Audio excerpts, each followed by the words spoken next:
एक बार हनुमान जी अपना रूप बदलकर एक बूढ़े वानर के रूप में अपनी पूंछ को और लंबी पूंछ करके रास्ते में सो गए। थोड़ी देर के बाद वहाँ पांडव पुत्र भीम आए। वहाँ उन्होंने देखा कि एक बूढ़ा कमजोर सा वानर लेटा हुआ है। उसकी लंबी पूंछ ने पूरा रास्ता रोक रखा था। भीम ने गरज कर कहा, ओ वानर, उठ यहाँ से। ये कोई तरीका है रास्ते में सोने का? हट यहाँ से, मुझे बहुत देर हो रही है। मैं पांडव पुत्र भीम हूँ। तभी बूढ़े बने हनुमान जी ने धीरे से आंखें खोली और कहा, मुझे क्षमा करना हे वीर पुरुष, अब मुझ में उठने की शक्ति नहीं है। दया करके तुम ही मेरी पूंछ हटाकर आगे चले जाओ।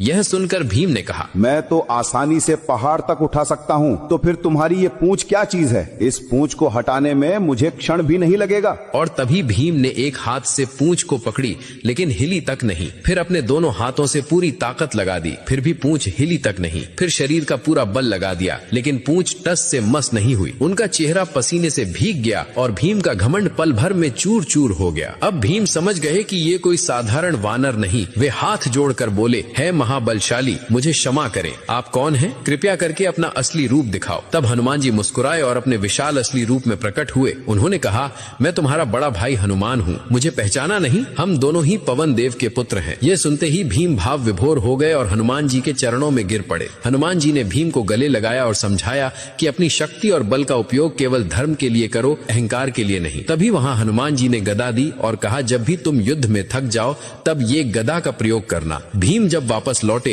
तो द्रौपदी के साथ युधिष्ठिर को भी ये संवाद सुनाया। सभी ने मिलकर हनुमान जी की जय जयकार की।